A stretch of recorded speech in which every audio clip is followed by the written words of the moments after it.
اليوم الفيديو تبعنا خاص لعشاق الرعب والأفلام النفسية يلي بتخليك تفكر كتير وتعيد حساباتك. إذا كنتوا بتحبوا الرعب يلي مو بس بيرعبكم لحظيا بل بيضل مأثر عليكم وبيخليكم تفكروا فيه لأيام، فأنتوا بمكانكم الصحيح.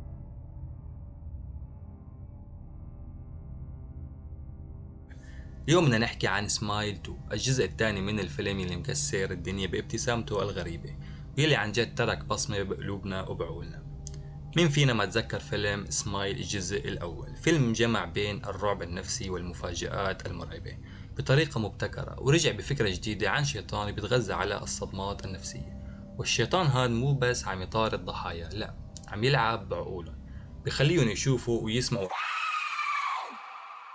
أشياء ما لها وجود لحد ما ينهاروا تماما. والفكرة أنه بس تنهار الضحية الشيطان بيسيطر عليها وبيخليها تنتحر بطريقة مرعبة قدام شخص تاني، وهيك بتستمر السلسلة. بسمايل 2 القصة ما بتقتصر بس على الرعب السطحي أو هروب الناس من شيطان عم يطاردهم، لا، هون منشوف أبعاد نفسية أعمق بكتير. الضحية الجديدة بفيلمنا هي نجمة بوب مشهورة بتقوم بدورها الممثلة نعومي سكوت، واللي بتعرفوها من دورها بالأميرة ياسمين بفيلم علاء الدين. هون منشوفها بشخصية مختلفة تماما، شخصية مثل يلي عايشة بكابوس وما عم تعرف كيف تتخلص منه. الفيلم بيبلش بطريقة بطيئة شوي لحتى ياخد وقته بالتعرف على الشخصية وبناء القصة، وهذا الشيء كتير ضروري لنفهم معاناة البطلة. منشوفها عم تحاول تتعامل مع شيء غريب عم يصير حواليها، بتبلش تشوف أشياء غريبة، تسمع أصوات ما لها تفسير، وتشعر إنه في شيء عم يتسلل لحياتها ببطء. هون بيلعب الفيلم على نقطة الخوف النفسي، يعني مو بس انك تخاف من شي مرعب قدامك، بل تخاف من فكرة انه عم تفقد سيطرتك على عقلك. بنفس الوقت الفيلم بيعتمد على بناء توتر تدريجي، ما في استعجال بالرعب، بس كل لحظة بتحس فيها انك عم تقرب اكتر من الكارثة، وكل ما بتمرق مشهد بتحس انه البطلة عم تغرق اكتر بهالدوامة النفسية يلي عم تخليها تفقد القدرة على التمييز بين الحقيقة والخيال. هلا لو فكرنا بالقصة من وجهة نظر أعمق منشوف إنه هالشيطان هو رمز للصدمات النفسية يلي كل واحد فينا بيواجهها بحياته. الفيلم بيعالج فكرة إنه كيف الصدمات والمآسي يلي بنمر فيها بتخلي عقلنا يلعب فينا. كل إنسان ممكن يتعرض لضغوطات نفسية بتخلي حياته تتدمر من الداخل، وهذه اللي بصير مع البطلة يلي بتعيش حالة نفسية معقدة بسبب الشيطان يلي عم يطاردها. الشيطان هون ما كان بس كائن خارجي، بل كان رمز للضغوطات الداخلية يلي عم تدمر حياتها ببطء. فكرة انه الشيطان بيتغذى على الصدمات النفسية بحد ذاتها هي فكرة عبقرية، لانها بتعكس واقع حياتنا، كيف احيانا مشاكلنا النفسية بتلاحقنا وبتخلينا نعيش حالة من الرعب الداخلي حتى لو ما في شي فعليا عم يطاردنا. الفيلم بينجح بخلق جو بخلينا نحس بهالشعور ونعيش مع شخصية البطلة بشكل اعمق.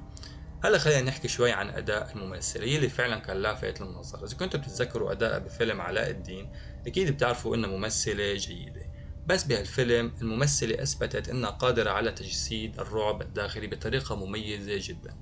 شخصيتها هون معقدة كتير وعم تعيش صراع داخلي كبير بين رغبتها بالهروب والخوف يلي عم يسيطر عليها. الممثلة ما اكتفت بأداء سطحي، بالعكس قدرت توصل لنا مشاعر البطلة بكل تفاصيلها، من اللحظات اللي كانت عم تحاول تتماسك فيها لحد ما كانت عم تنهار تماما قدام المواقف المرعبة يلي كانت عم تعيشها.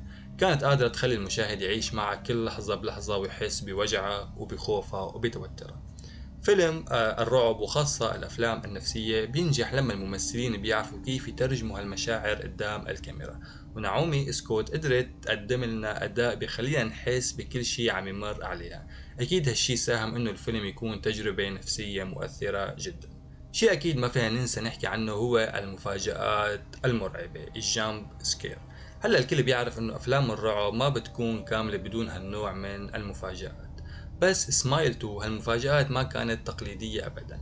المشاهد المرعبة موزعة بحرفية وأحيانا بتطلع عليك من حيث ما بتتوقع. أحلى شي بالفيلم إنه بيعرفوا كيف يلعبوا على توقعاتك، يعني بتكون عم تتابع بمشهد عادي وفجأة بتحس إنه في شي رح يصير، بس بدل ما يجيك الجامب سكير بالوقت يلي بتتوقعه فجأة بيطلع عليك من مكان تاني أو بلحظة غير متوقعة. وهذا الشي بخليك فعلا على حافة المقاعد. هالنوع من الرعب بخلي الفيلم مميز عن غيره من أفلام الرعب يلي بتعتمد على جامب سكيرز التقليدية. الجامب سكيرز هي لما بتكون انت عم تتابع فيلم رعب بتكون متوقع انه الشيطان او الوحش او الزومبي او يلي هو رح يطلع لك فجأة، بس بهذا الفيلم ما كان هيك. اللحظة اللي تتوقع فيها انه يطلع شيء ما بيطلع، واللحظة اللي بتكون طبيعية بتلاقي طلع لك شيء. وفي مشاهد خاصة كان فيها الرعب النفسي أكثر من مجرد مشهد مفاجئ. مثلا في مشهد لما البطلة بتكون عم تركز على فيديو فيه ظلال غريبة، هون بيبدأ التوتر يرتفع، بتحس انك خايف تشوف شو يطلع من الظلال، وفعليا هذا الشعور لحاله بيخليك مشدود أكثر من أي مفاجأة مرعبة. مع نهاية الفيلم بنشوف انه الأحداث بتتسارع بطريقة مكثفة، واحيانا بتحس انه الامور عم تطلع عن السيطرة شوي شوي. الفيلم عم يحاول يتفوق على الجزء الاول بكتير اشياء، بس بنفس الوقت عم يحاول يتفوق على نفسه. بعض اللحظات كان مبالغ فيها وخاصة بالجزء الاخير من الفيلم، لكن هذا ما بيخفي حقيقة انه الفيلم قدر يقدم تجربة نفسية عميقة وغنية بالرعب والتوتر.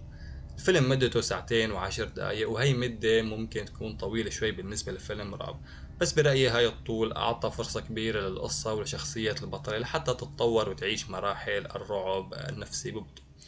لحتى نوصل للحظة الانفجار الأخيرة كان في كتير مشاهد ممكن تنقص أو ممكن تنشال، بس بنفس الوقت هالطول أعطانا فرصة لنغوص أكثر بعالم الرعب.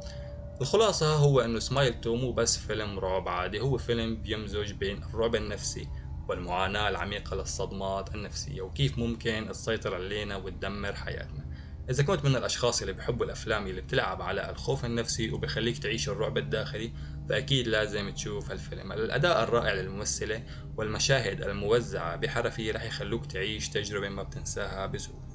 وهيك بنكون وصلنا لنهاية مراجعتنا لفيلم سمايل 2. إذا حضرتوا الفيلم أو عندكم أفكار أو أسئلة اكتبوا لنا تحت بالتعليقات شو رأيكم فيه، وهل حسيتوا إنه الجزء الثاني تفوق على الأول. وأكيد إذا عجبكم الفيديو لا تنسوا تضغطوا على زر الاشتراك وتفعلوا الجرس ليوصلكم كل جديد من القناة. رح نلتقي بفيديوهات جديدة ومع مراجعات أفلام تانية. سلام.